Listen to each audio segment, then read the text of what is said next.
Kutoka Dar es Salaam mpaka mtaa wa Viwanda hapa Shinyanga, unajisikiaje kuletewa gari kutoka PMbet mpaka hapa nyumbani? Nimeamini na kweli, kwa sababu gari hii hapa ninaiona.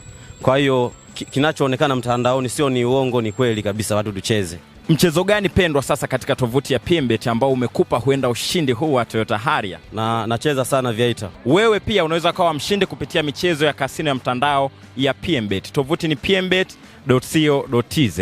Bana, mambo vipi popote pale ulipo? Ni muda mwingine tena tunakutana hapa kwa ajili ya kuzungumza michezo, mimi nawe, kama ambavyo siku zote nimekuwa nikikujuza taarifa mbalimbali za michezo, na nimeona ni muda mwafaka pia kuweza kukujuza mengi ambayo yanajiri viwanjani. Ziko taarifa nyingi sana. Taarifa ambayo nimekuja nayo leo ni kutoka kamati ya saa 72, ambapo leo kamati ya saa 72 imeketi na imekuja na taarifa ambayo hakika imeenda kuumiza baadhi ya maeneo, lakini kuna baadhi ya watu wengine wakichekelea. Sasa ni taarifa ambayo kisema kweli, mara baada ya kamati ya saa 72 kupitia na kuratibu michezo mbalimbali, kuangalia makosa na yale yaliyofanyika katika mechi zilizochezwa, wamekuja na rungu kwa baadhi ya wachezaji, lakini pia na clubs. Sasa mechi kati ya Azam na Simba, mechi ambayo ilifanyika pale katika dimba la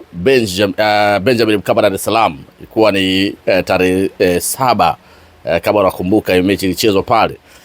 Mechi bana ilikuwa na matukio mengi sana, lakini mara baada ya kamati kuketi ikapitia, ikagundua na ikabaini makosa kadhaa, ambapo wachezaji walihusika moja kwa moja kucheza rafu mbaya, kucheza foul ambayo imeenda kusababisha moja kwa moja kufungiwa katika hiyo mechi. Mchezaji ambaye alikuwa kwenye midomo ya watu wengi sana alikuwa ni Jonathan Soa, ambaye yeye alikuwa kwenye midomo ya watu wengi kwamba anastahili adhabu mara baada ya kucheza madhambi, kwa maana kumpiga kiwiko mchezaji wa Azam FC kiungo Himidi Mao Ninja, Himidi Mkami. Kama unakumbuka ile tukio ambapo Jonathan Soa alienda akamkita na kiwiko na Himidi Mao hakuwa na mpira. Kwa hiyo hiyo adhabu ilionekana wazi na wengi walibaini hilo, na hata mimi sipingani na hilo kwa kamati, kwa maana ni kweli Jonathan Soa alicheza foul, kwa maana alimkita kiwiko na hakuwa na mpira kabisa Himidi Mao Mkami Ninja, na pale pale Jonathan Soa aliondoka, na nakumbuka ilikuwa ni dakika za mwisho kabisa, mechi ilikuwa inaenda kumalizika. Soa akaenda akamkita kiwiko Himidi Mao Mkami, na wakati Himidi yuko chini, Soa akawa ananyanyua mikono akatoka zake, lakini wakati huo Selemani Mwalimu akaenda akafanya fair play, akaenda akamnyanyua Himidi Mao Mkami. Sasa ile ilitafsiriwa kwamba ni utovu wa nidhamu, lakini pia mchezo sio kuwa kiungwana, na kamati mara baada ya kupitia wakabaini hilo kwamba Soa alifanya makosa hayo, na ni kweli, ni wazi, hata mimi niseme wazi kabisa, hiyo kwa Jonathan Soa alistahili adhabu kwa sababu alicheza makusudi mchezo ambao sio wa kiungwana, dangerous play, kwa maana unapomkita kiwiko mchezaji mwenzako, ina maana unamsababishia madhara makubwa sana. Kama unaweza ukapiga labda maeneo mabaya kama eneo critical kama eneo la shingo, zampotezea hata maisha pia. Sasa Soa alifanya utovu wa nidhamu, na wengi waliona hilo kwamba huenda jambo likamkuta, lakini hatimaye kamati leo imemfungia Jonathan Soa bana, amepigwa rungu mechi 5 atakosa na faini ya shilingi milioni 1. Kwa maana Jonathan Soa ni rasmi anakosa mechi 5 pamoja na faini ya shilingi milioni 1. Sasa kwa Jonathan Soa hapo anaweza akakosa dabi pia. Unafahamu dabi ni mwezi wa 3 kwa hiyo hapa katikati kuna mechi zitachezwa, lakini zaidi kuanzia Januari pale kwa kuna michuano pia ya CAF, michuano ya kimataifa, kwa maana ligi ya mabingwa barani Afrika. Kama ratiba itaenda vizuri, Simba akacheza michezo yao yote 5 kabla ya dabi kufikia mwezi wa 3, basi Jonathan Soa anaweza akaepukana na dabi. Lakini kama kuna viporo kutokana na michuano mbalimbali, kwa sababu ya ligi ya mabingwa Afrika, michuano ya kombe la michuano mbalimbali, CRDB Federation, labda michuano mingine, kalenda ya FIFA na mambo kama hayo, basi Jonathan Soa anaweza kaenda kakosa dabi ya mwezi wa 3 dhidi ya Young Africans. So inaweza kawa ni dabi yake ya pili kuikosa, kama ilivyokuwa kwenye mchezo wa ngao ya jamii. So ipigo kwa Simba, mpaka sasa watu wengi wanazungumza hilo, kwa sababu Jonathan Soa ni mmoja wa wachezaji ambao ni tegemeo, ingawa alikuwa hapati sana nafasi ya kucheza, lakini kutokana na utovu wa nidhamu wengine akakosa dabi kwa mara nyingine ya pili. Hiyo ya Soa tuiache, tufunge ukurasa kwa sababu ilikuwa ni wazi kwa kile alichokifanya.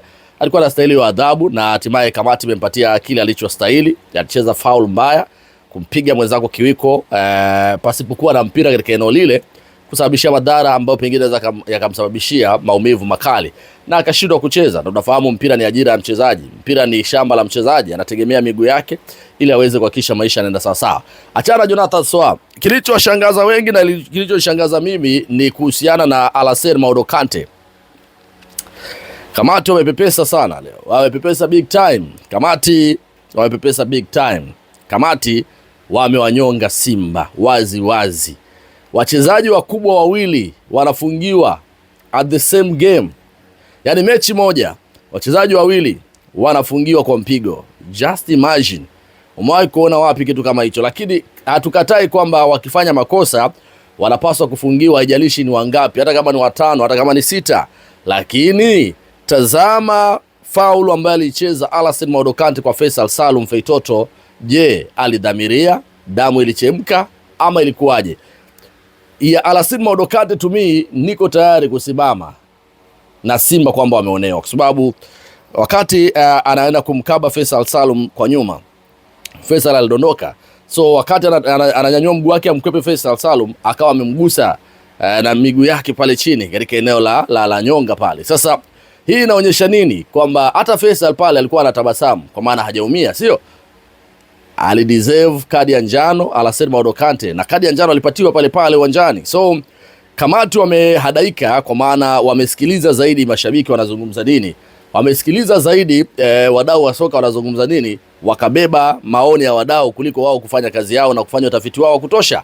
Kwangu mimi, kwa Alassane Maodo Kante ameonewa, hakudeserve kuonyeshwa au kufungiwa michezo hiyo 5, wala hakudeserve kabisa kulimwa faini ya milioni 1, kwa sababu ya kwake ilikuwa ya kawaida sana na ilikuwa katika hali ya mchezo, kwa sababu tunaona matukio kama yale na ni matukio mepesi sana. Alassane Maodo Kante alikuwa amemzuia kwa mikono Faisal Salum, Faisal akadondoka, Alassane wakati anakwepa akamgusa bahati mbaya, na hata lengo lake lilikuwa sio kumpiga. Watu wakiangalia wanasema alimpiga buti. Sijui alimpiga buti sana eneo la makalio na nini na vitu kama hivyo. So kamati inaendeshwa na miemko, na hii kamati inaendeshwa na mashabiki, kwa sababu kamati haiwezekani leo ukachukua tu matukio kijuujuu bila kufanyia upembuzi yakinifu na mwisho wa siku kahukumu. Sasa Alassane Maodo Kante lipi ambalo baya amelifanya kwenye hiyo mechi? So kwangu, kwa Alassane Maodo Kante, to me, kamati imepepesa na Simba anaumia, kwa sababu unawakosa, anaenda kuwapoteza wachezaji wa muhimu wawili. Sawa, unamkosa Soa alafu na Alassane Maodo Kante. For which purpose? Kwa sababu ukiangalia Alassane Maodo Kante na kuwekea video hapo chini, it was very simple na wala hakukuwa na nguvu yoyote. Excessive force iliyotumika Alassane Maodo Kante, it's very different na ile aliyofanya Jonathan Soa kwa Himidi Mao Mkami. Soa ni kweli alitumia nguvu kwenda kumkita Himidi Mao Mkami, hiyo hatukatai, ni kwamba ni kweli alideserve kufungiwa mechi 5 na hiyo faini ya milioni 1. Lakini kwa Alassane Maodo Kante, it was very easy. Alienda akamshika, akamzuia, hakutaka akimbia ende mbali, na baadaye ni kweli alidondoka Faisal Salum. So wakati anakwepesha ule mguu wake akamgusa kwa bahati mbaya. Watu waliotafsiri kamati kwamba labda alimpiga buti. Oh, come on. Kamati wameendesha kimiemko na sijajua malengo ya kamati ni nini. Kamati malengo yao hasa makubwa ni nini? Alassane Maodo Kante ya kudeserve hiyo adhabu kubwa namna hiyo. Mechi 5 na yeye anakosa pamoja na faini ya milioni 1. Kwa maana Simba anaenda kuwakosa wachezaji wawili kwenye mechi zao za ligi. Inaenda kuwapunguza kasi, inaenda kuwapunguza nguvu. Sababu ukitazama Alassane Maodo Kante ameshatengeneza chemistry yake na Yusuf Kagoma, na Simba ukiwa na mtu kama Alassane Maodo Kante wamekuwa na uhakika zaidi wa kucheza vizuri, wamekuwa na uhakika mzuri sana wa kufanya mambo makubwa, kwa sababu Alassane Maodo Kante tayari amesha click kwenye mifumo na tayari ameshaonyesha na ameshathibitisha ubora wake. Anapiga pasi za mbali, pasi ndefu, anakaba, anarudi kwenye nafasi, hapotezi mipira. Leo hii ameonyeshwa na yeye amelimwa hiyo fine pamoja na kufungiwa mechi 5. So kama mambo yanaweza kaenda tofauti, na kama itatokea Simba hapa katikati mechi za kwa nyingi wakashindwa kucheza mechi zao, hizo mechi 5 wakashindwa kuzikosa, huenda akashangaa kwamba unamkosa Soa kwenye dabi, unamkosa Alassane Maodo Kante kwenye dabi, halafu unategemea nini? So kwangu mimi nafikiri kamati wanapaswa, kabla ya kuamua, waweze kuchunguza kikamilifu, waweze kufanya mapitio, waweze kurejea vizuri, waone nani ana deserve adhabu kubwa, nani ana deserve kipi, ana deserve kutokana na kile ambacho anakifanya. So kwangu wamepuyanga. Lakini tazama hii video nakuwekea hapo chini. Huyu ni Himidi Mao Mkami. Himidi Mao alimchezea Alassane Maodo Kante foul mbaya tu, aliwacha mpira akaenda akamkita na kiwiko.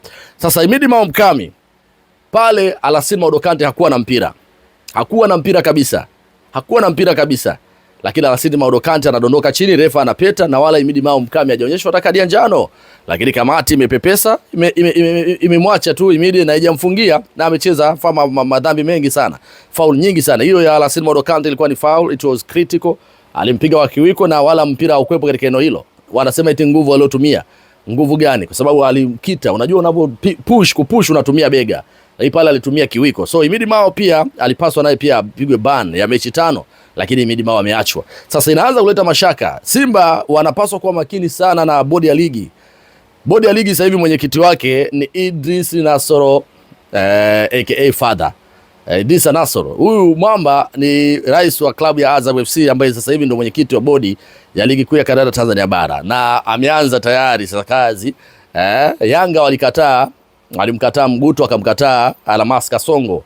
Tayari Idris ameingia pale, Nasoro Idris, na unaona namna ambavyo mambo yameanza kwenda. Na Azam FC ukiangalia waamuzi wawili wanaochezesha mechi zao, tayari wanafungiwa mechi zao na wanafungiwa kutokujihusisha na michezo kutokana na makosa ambayo wanayafanya. Utakuja kujiuliza maswali, Azam FC na hii kamati sasa hivi iliyopo kule pamoja na kamati ya saa 72 inafanya kazi gani? Kwa upendeleo ama inakuaje? Djigui Diarra ambaye alideserve naye pia kupigwa hiyo fine, alimgonga mchezaji alimpiga mchezaji kiwiko.